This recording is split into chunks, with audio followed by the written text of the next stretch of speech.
Hi, my name is Robert. Please read the comments in the About section of this video. It has valuable information and updates. My YouTube channel has a disclaimer video that I encourage you to watch. And please like, share, and subscribe. I hope you found what you're looking for. Thank you very much for watching. Back at the donor car, I should only have about an hour or so, maybe two, to have this thing running and start cleaning it up and driving it around so I can do the final touches on it. So let's get started and let me show you where I am. I'm going to start off by getting the timing stuff on, get the serpentine belt on, then hooking up the turbo tubes, then putting the stuff on the back side of the engine. So let's start off by making sure that the crank is on time, which I should have already done, shouldn't be off, and then getting this belt set in place after I set the cover on to make sure the cams are aligned. As you can see, crank still on its mark. You got the nipple there for the oil pump and those two teeth on the peaks of the crank are on, if that comes in focus there. At any rate, let me set the cover on and make sure the two cams are aligned. Heck, this is almost normal. Intake cam is almost on its mark. The exhaust cam is off, so I need to back the exhaust cam up a few teeth and put the belt on. Okay, that should be good enough. So let me go ahead, put the belt on, adjust the tension on it, spin it around a couple times, adjust the tension again, and move on to the rest of the vehicle. I took the crank around a couple times, put it back on time, and as my cams they're on time. So I'm gonna adjust the tensioner one more time to get it a little more lined up and close up the front, put the serpentine belt on. I torqued the timing belt tensioner where I need it. I installed the serpentine belt tensioner, got the tool in place. Now I'm going to route the serpentine belt on. I have the serpentine belt routed. I'm going to go ahead and pull the tool off of that and install the spark plugs. I'm going to show you how the vacuum is run on a 1998 Volvo V70 turbo model. If your vehicle is equipped with this SAS valve that bolts on to your exhaust, it'll have a purple line coming off of it. That purple line is routed up to the fan shroud. Right under the fan shroud is the SAS valve solenoid. It'll go in the bottom side of that solenoid. Then there's a line that comes out the passenger side of that solenoid and comes around and goes into the vacuum tree. Where it goes into the vacuum tree, there's a check valve between it. The black part of the check valve is toward the vacuum tree. The white part of the check valve is toward the radiator. And I believe that allows air to flow from the vacuum tree into that SAS valve. That is the only thing that should be connected to that vacuum tree, unless you have a boost valve or something hooked up to it. As you can see, this vacuum tree is missing two plugs, so I'm going to hook up a silicone hose that loops those two vacuum tree ports closed. Every once in a while you'll get a slight leak at the base of that vacuum tree. It has a gasket rubber O-ring in the bottom of it that is a custom fit from Volvo. It's about $1.50. The next set of vacuum lines I'm going to explain to you come off the turbo. This part of the turbo here that my finger is on is the wastegate. The wastegate goes over to your turbo control valve and it plugs into the yellow port on your turbo control valve. So this yellow port goes to your wastegate. That's why it has yellow tape on it. The next vacuum line coming off the turbo is down under the intake. I don't know if you can see my hand down here under the turbo intake, but there's a hose that comes off of that turbo intake. It comes around here, and this is it here. It should have red on it somewhere, but this hose goes into the red port of your turbo control valve. It reads the pressure directly off the turbo, and it goes again into the red port. You see that red dot there? That red dot indicates that it goes right down there to the bottom of the turbo. Let me see if I could get a closer up picture of where that line goes in that turbo down there. Right under the turbo intake is where that hose goes. If that hose is old and crappy, you might want to change it, because if it leaks, it'll stop your turbo control valve from getting the pressure reading, which may affect your boost pressure from your computer. The next hose comes off your turbo control valve, and it goes to the bottom of your air intake. That plugs in your air intake, and it reads your intake pressure for your computer. The next hose goes to the side, kind of top of your air intake, and it goes down here to a small port that sits on top of your hose that goes from your radiator to the back of the engine. It's got a small metal nipple there that vacuum line goes to. So from that little nipple over here to your air intake, and I think it just brings warm air off of your heater system to keep ice or something from forming in that hose. That's the only thing I could guess that's for. You got a big hose that runs under your battery. It goes over here to your intake port on the bottom of your throttle body. That's your brake booster vacuum. You got some kind of fuel vacuum that goes into this fuel metal line back to, I believe, your fuel tank, and those lines that run by your fuel filter. This line coming off the top of your intake port on your intake manifold goes into this check valve here, and that goes back to your PCV hose on the base of your intake hose. So your intake hose has that hose off the manifold after that check valve. It also has your two PCV lines, your small one and your big one. Now that hose that goes back to that base of that intake, where it tees off after that check valve, it goes to your purge valve that has a plug there.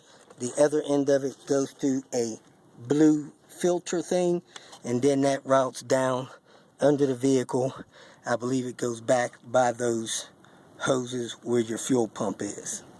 That port on the bottom of your intake, under the one that goes to the base of that tube, goes around the engine back to the turbo. So this is the third hose that comes off the turbo, and if you look here where my finger is wiggling, that goes to your turbo bypass valve.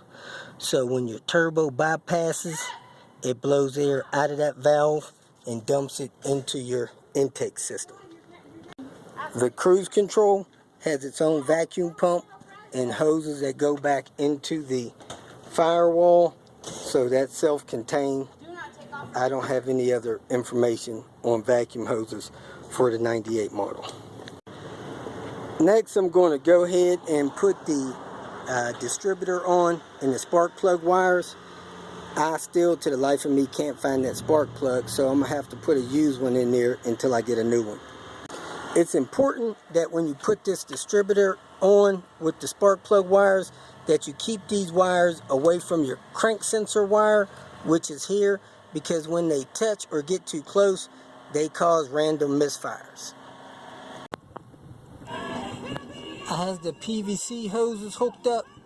The one on the right there is the one that comes off of that T from the intake and check valve. Then this one goes to the passenger side of the manifold, and this one goes to the oil trap box.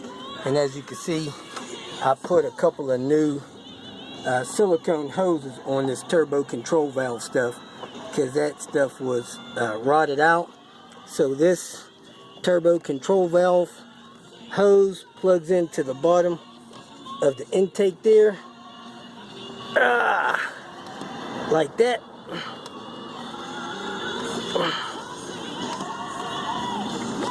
And then this yellow one goes on the side of the intake up here, like this. And now I could put in the air box, hook up the mass airflow sensor, then drop in the battery. My crank sensor wire right there with the white connector was too close to my spark plug wires, so I unplugged it, ran it under that vacuum hose, and plugged it back in. Okay, I stored the turbo control valve where it's supposed to go. As you can see, these vacuum lines are hooked up on the back of that intake tube. Plugged in my mass airflow sensor, have my air box in place. I'm gonna go ahead and put a zip tie on this hose that goes to the air pump. I'm gonna hook up my intake tube from the top of my intercooler over to my throttle body, and then I'm going to drop in the battery and check my fluids. I have the coolant topped off, timing belt stuff intact except for the cover on, because I want to see it run, make sure nothing up there is going wrong. I did find 2 plugs for the vacuum tree that were missing. I got the battery in, all the hoses on. I can't find the fuel rail cover. I'm going to check a couple places to find that. That upper mount needs to be replaced, car needs to be detailed, and a few other minor things like this windshield washer hose stuff's not connected, so I'm going to get that taken care of. I got the ground straps on the back, got the cover on, all the spark plugs in. I found a good used plug. I'll have to keep looking for that new one, and if I don't find it, I'll get a replacement new one.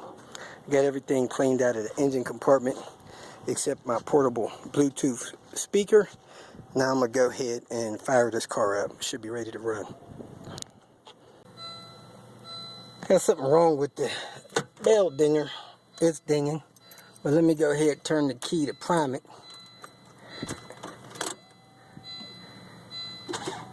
Bump it to prime it.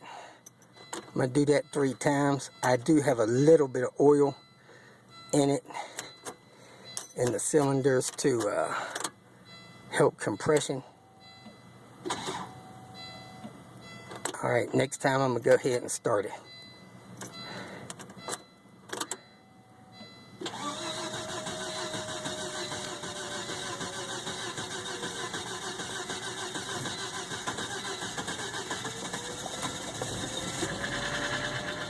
Alright, she's running. Let me check everything under the hood. There goes our smoke from our oil being in the cylinders to help build compression. We got a little bit of knocking and ticking, but that should smooth out soon. Everything to be okay in the timing area. I'm going to let it run 5 minutes or so and let it smooth out. After about 5 minutes, it's still smoking a little bit. I haven't revved it up or nothing. It's gotten a little quieter. Oil is splashing up in the top real good. Still have some air in the coolant system, so I'm gonna let it run a few more minutes. Check the oil, see if I still got full oil in there. Hopefully any dirt's getting trapped in the oil filter. And then I'm gonna probably drive it 50 miles and change the oil and be done with the oil. It's burning off smoky stuff here.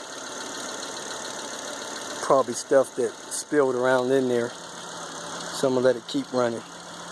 Alright, I topped off the coolant, so I shouldn't have any issues with that. This is my 3rd startup. It was real quiet last time. Fired right up. And we're rolling. Take her on her Maiden Voyage here. And I'm actually going to cut the AC on because I'm already hot. So, let us take it for a ride, see if everything goes well. Temperature and everything seems to be doing real well. And it's riding real smooth. No check engine lights or anything. So, good to go so far. And that's my volts and my tip after riding a few minutes here. Idle is a little bit low when I come to a stop, but that may be because it's in gear. Let's see what it does at the next stoplight when I come to a red light. I already burped the coolant system and changed every coolant hose on the vehicle, so I shouldn't have any coolant issues at all anymore, which cost me the last engine. It's idling right about where it should be. 810, 840 is where it should be idling. Let's see if it's got any pickup with the turbo here. The sports is selected. I didn't push it, but it seems to be shifting fine in sports mode. Just entered the radio code. Seems like it still has my presets. That's good. The donor car has several switch lights out. I got the rear fog and the front fog light switch out there. I have a light out on my trip computer, and then next to the tracks I have 3 lights out there. So needs a couple of light bulbs replaced in the instrumentation. If you feel that this information was useful, please like it and share it with your social media friends. You can subscribe to my channel so that you will get notifications of future videos that I post. You can follow me on Twitter, and if you need to contact me directly, please visit my website. And if you have any questions, leave them below, and someone or myself will reply to them. Again, thank you very much for watching.